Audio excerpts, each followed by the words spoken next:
स्वागत है आपका केटी वर्ल्ड स्टोरीज चैनल में। हमारी आज की कहानी है मायके में मिला सबक। विवेक, मुझे लगता है आपको थोड़ा कम दिखाई दिया है, तभी तो ये टिकट इतने सारे ले आए।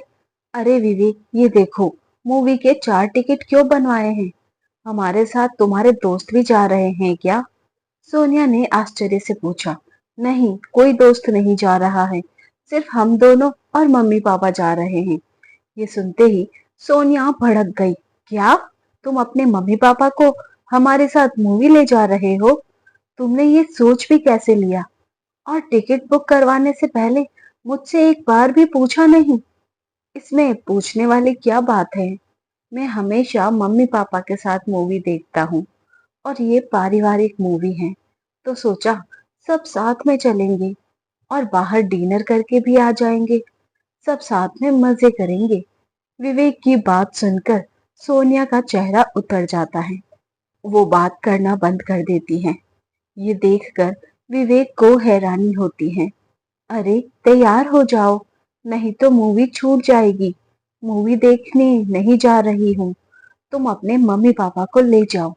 मुझे लगा था हम दोनों ही जाएंगे और बाहर डिनर करके मजे करके आएंगे। तुम तो अपने मम्मी पापा को भी ले जा रहे हो। भला पति पत्नी के बीच वो क्या करेंगे? वो क्या घर पर नहीं रह सकते हैं? इस उम्र में वो मूवी और होटल जाकर क्या करेंगे? विवेक हैरान रह जाता है। फिर सोनिया को समझा कर ले जाता है। सोनिया पूरे रास्ते बात नहीं करती है, तो शांति देवी और राकेश जी को लग गया था कि बहू उनके साथ आकर खुश नहीं है। विवेक और सोनिया की शादी को अभी 1 ही महीना हुआ था। विवेक अपने मम्मी पापा की इकलौती संतान है। सोनिया कॉलेज में पढ़ती थी और विवेक उसे बहुत पसंद करता था। नौकरी लगते ही विवेक ने सोनिया से शादी की बात की। हालांकि शांति देवी अपनी एक सहेली की बेटी को अपनी बहू बनाना चाहती थी। विवेक की पसंद को उन्होंने सर्वोपरि रखा था। विवेक को पालने के लिए हर माता पिता की तरह उन्होंने भी बहुत संघर्ष किया था। इसलिए वो अपने मम्मी पापा का विशेष ध्यान रखता था। इसके विपरीत सोनिया अपनी ही दुनिया में रहती थी। वो अपने सास ससुर की जरा भी परवाह नहीं करती थी। उसे अपनी आजादी ज्यादा प्यारी थी। सास ससुर के लिए खाना बनाना और उनसे बात करना उसे बिल्कुल पसंद नहीं था। सोनिया को लगता था कि विवेक अपने मम्मी पापा को कुछ ज्यादा ही समय देते हैं और परवाह करते हैं। सोनिया की शादी के कुछ समय बाद शांति देवी का जन्मदिन आया, तो विवेक बहुत खुश था। उसने मम्मी के लिए सरप्राइज पार्टी की योजना बनाई, तो सोनिया चिढ़कर बोली, इसमें पार्टी देने वाली क्या बात है? वो अब बूढ़ी हो रही है, इस उम्र में उनका क्या जन्मदिन मनाना? फालतू में ही खर्चा हो जाएगा। एक केक और गिफ्ट ला देते हैं। सोनिया, एक छोटी सी पार्टी में कितना खर्च हो जाएगा? मम्मी कितनी खुश हो जाएगी। तुम्हें पता है, मम्मी पापा कभी अपना जन्मदिन नहीं मनाते थे। वो दोनों पैसे बचाकर मेरा जन्मदिन अच्छे से मनाते थे, और तुम कहती हो कि खर्चा हो जाएगा। मैं अब कमाता हूँ, तो क्या अपनी मम्मी को इतनी सी भी खुशी नहीं दे सकता हूँ? माता पिता बच्चों की हर इच्छा पूरी करते हैं, अपना पेट काट कर अपनी इच्छाएं दबाते हैं। तो क्या हमारा फर्ज नहीं बनता कि जब वो हमारी जिम्मेदारी से मुक्त हो जाए और हम अच्छा कमाने लग जाए, तो हम उनका हर अधूरा सपना पूरा करें, उनके मन की हर दबी इच्छा को पूरी करें? सोनिया चुप हो जाती है। विवेक पार्टी देता है, तो शांति देवी का चेहरा खिल जाता है। कुछ दिनों बाद शांति देवी कहती हैं कि विवेक कमरे का ऐसी खराब हो गया है, तो उसे ठीक करवा देना, बहुत गर्मी लगती है। विवेक ने हामी भरी और ऑफिस चला गया। पीछे से सोनिया ने कहा, मम्मी जी, अभी तो ऐसी खासी गर्मी भी नहीं है, और आपको तो पता भी नहीं होगा कि एसी का कितना बिल आता है। आप और पापा जी तो बाहर आकर बालकनी में भी सो सकते हैं। अब विवेक कितना कमाए और कहाँ कहाँ पर खर्च करें। बहू की बात सुनकर शांति देवी हैरान रह जाती हैं। सच है, हाथ में पैसे आते ही बहू को अपने सास ससुर का किया हुआ हर खर्चा खटकने लगता है। वो हर बात पर ताने दे देती हैं। शांति देवी का स्वभाव शांत था। सोनिया के कुछ कहने पर भी वो गुस्से में कुछ नहीं कहती थी। हालांकि उन्हें मन ही मन बहुत दुख होता था, पर विवेक से भी वो इसकी शिकायत नहीं करती थी। 2-3 दिन हो गए, शांति देवी और राकेश जी में आकर ही बैठ जाते थे। एक दिन विवेक उनके कमरे में चला गया तो देखा ऐसी ठीक ही नहीं हुआ है। ये देखकर विवेक ने सीधे सोनिया से पूछा, ऐसी ठीक करने को मैंने आदमी भेजा था तो तुमने ऐसी ठीक नहीं करवाया? इतनी गर्मी में मम्मी पापा कैसे सो रहे होंगे? हम तो ऐसी में सो रहे थे और वो वहां गर्मी में परेशान हो रहे थे। सोनिया, ये ही अगर अपने कमरे का खराब होता तो तुम 2 घंटे में ही ठीक करवा लेती। आज हम मम्मी पापा के कमरे में सोएंगे और वो हमारे कमरे में सोएंगे। ये सुनते ही सोनिया सकते में आ गई। तभी विवेक ने कहा, सोनिया, ये ही सुलूक मैं तुम्हारे मम्मी पापा के साथ करता तो तुम्हें कैसा लगता? सोनिया ने दूसरे दिन ही ऐसी ठीक करवा लिया। विवेक अपने मम्मी पापा की जरूरत से ज्यादा देखभाल करता था। उनके खाने पीने और पहनने तक का बड़ा ध्यान रखता था। सोनिया कुछ नहीं बोलती हैं, पर वो मन ही मन अपने सास ससुर से चिढ़ने लगती हैं। विवेक के ऑफिस जाने के बाद खाना बनाकर वो अपने कमरे में बंद हो जाती थी और ज्यादा बात भी नहीं करती थी। एक दिन वो कमरे में थी, तभी उसकी मम्मी का फोन आया। वो बता रही थी कि उसके छोटे भाई आनंद के लिए रिश्ता आया है और वो कल आएंगे, तो मायके आ जाए। लड़की वाले घर देखने आ रहे हैं। उसने रात को विवेक से बात की तो उसने मम्मी को बताने को कहा। उसके ऑफिस जाने के बाद सोनिया उन्हें बिना बताए जाने लगी। जब शांति देवी ने पूछा तो बोली, हर बात आपको बतानी जरूरी है क्या? मैंने अपने पति को बता दिया है, वो काफी है। शांति देवी का चेहरा उतर गया। उन्हें समझ में नहीं आता था कि आखिर बहू उनके साथ ऐसा व्यवहार क्यों करती है। उन्होंने तो सोनिया को अपनी बेटी बनाकर ही रखा है। कभी किसी चीज पर कोई बंदिश नहीं लगाई, कभी किसी चीज के लिए रोका टोका नहीं। फिर भी सोनिया ऐसा रूखा व्यवहार क्यों करती है? उन्होंने विवेक को फोन करके पूछा कि बहू कहाँ गई है, तो विवेक को भी बहुत दुख हुआ। सोनिया को पूछने के लिए नहीं, बल्कि बताने के लिए कहा था। उसने मम्मी का इतना भी मान नहीं रखा। आखिर उसके मम्मी पापा का वो इतना अपमान क्यों करती हैं? शाम को सोनिया का फोन आया और वो खुश होकर बताने लगी कि उसके भाई का रिश्ता तय हो गया है। कल रोका है, आप कल सुबह ही मायके आ जाओ। आज शुक्रवार है, शनिवार और रविवार की छुट्टी है, तो 2 दिन यहाँ मजे करेंगे। विवेक को गुस्सा आ रहा था, पर शांति देवी ने समझाया कि बहू अभी नादान है, समय के साथ उसमें समझदारी भी आ जाएगी। तू कल ही चला जा। अगले दिन विवेक अपने ससुराल चला जाता है। वहां उसका अच्छे से स्वागत हुआ। आनंद का रिश्ता तय हो गया। रात को सबने मूवी का प्रोग्राम बनाया। सोनिया भी अच्छे से तैयार हो गई थी। तभी विवेक ने देखा कि उससे के सास ससुर भी जाने को तैयार थे। तो वो सोनिया से बोला, मम्मी जी, पापा जी हमारे साथ क्यों चल रहे हैं? अब इस उम्र में वो मूवी देखकर क्या करेंगे? बाहर का खाना भी उन्हें पचेगा नहीं। उन्हें मत लेकर चलो, मना कर दो। ये दोनों जाएंगे तो हम सब मजे नहीं कर पाएंगे।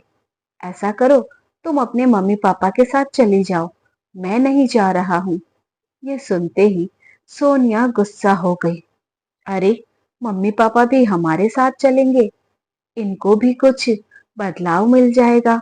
फिर ये तो पारिवारिक मूवी है, सब देख सकते हैं। उम्र का क्या होता है, बुढ़ापे में क्या मूवी नहीं देख सकते हैं? तुम भी अजीब ही बातें करते हो। थोड़ा धीरे बोलो, कहीं उन्हें बुरा नहीं लग जाए। सोनिया, ये तो कोई बात नहीं हुई।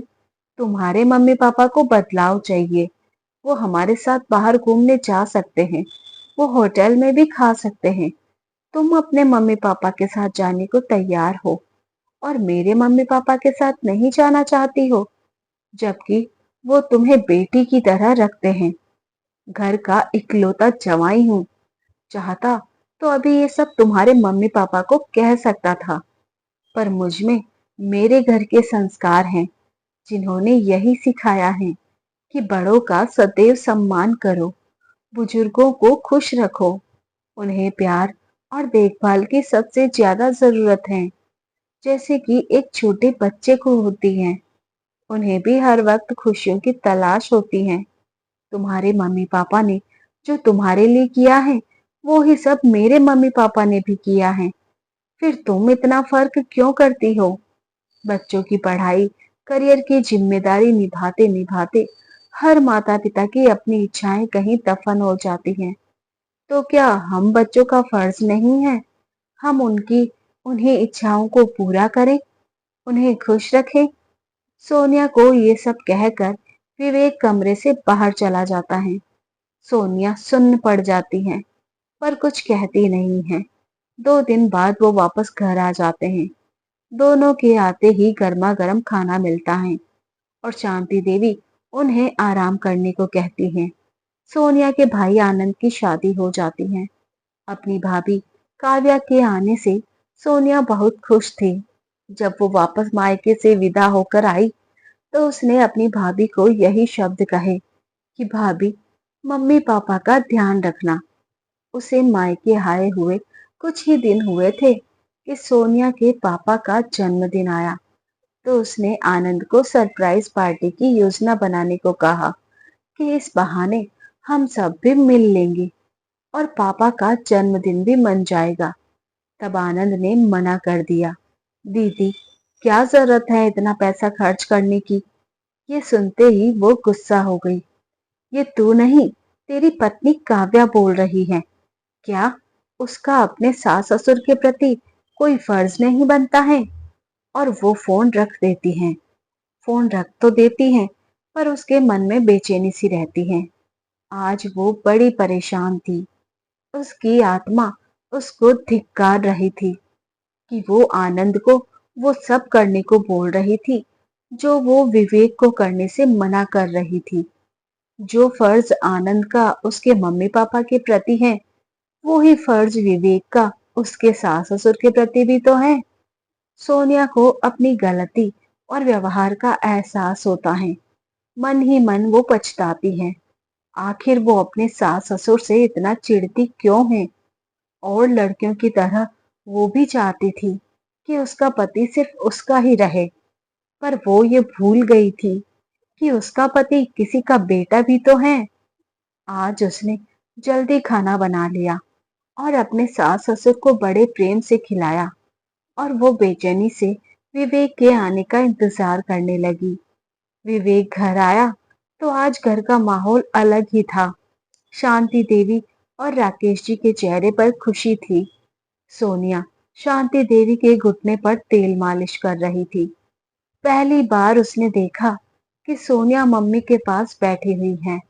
विवेक को देखते ही सोनिया मुस्कुरा दी, हाथों से बैग ले लिया। खाना खिलाने के बाद वो विवेक के साथ ही सास ससुर के पास बैठकर बातें करने लगी। पहले वो इसी बात से चिढ़ती थी कि विवेक ऑफिस से आकर मम्मी पापा के पास बैठ जाते हैं। सोनिया तभी बोलती है कि आप सब मुझे माफ कर दीजिए। मैंने आप सबका बहुत दिल दुखाया है। मैंने मम्मी जी, पापा जी की हमेशा उपेक्षा की है। आखिर ये आपके मम्मी पापा हैं। पता नहीं क्यों हम बेटियां अपने माता पिता की तो बहुत इज्जत करती हैं, उनका बहुत ख्याल रखती हैं, और बहुएं बनते ही सास ससुर के प्रति अपना फर्ज निभाना भूल जाती हैं। माता पिता तो बस माता पिता ही होते हैं, वो चाहे लड़की के हो या लड़के के, दोनों के लिए वो अपना सब कुछ न्योछावर कर देते हैं, अपना अच्छे से अच्छा करते हैं।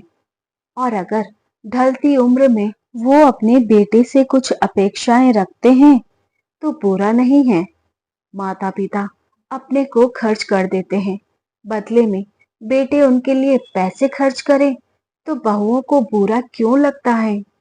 वेदों में तो भगवान से भी पहले माता पिता का स्थान बताया गया है, मगर हम पाश्चात्य संस्कृति का अनुसरण करके अपनी ही संस्कृति को भुलाते जा रहे हैं, अपने माता पिता को भुलाते जा रहे हैं, उनके दिए हुए संस्कारों की उपेक्षा कर रहे हैं। माता पिता तो सभी अच्छे होते हैं।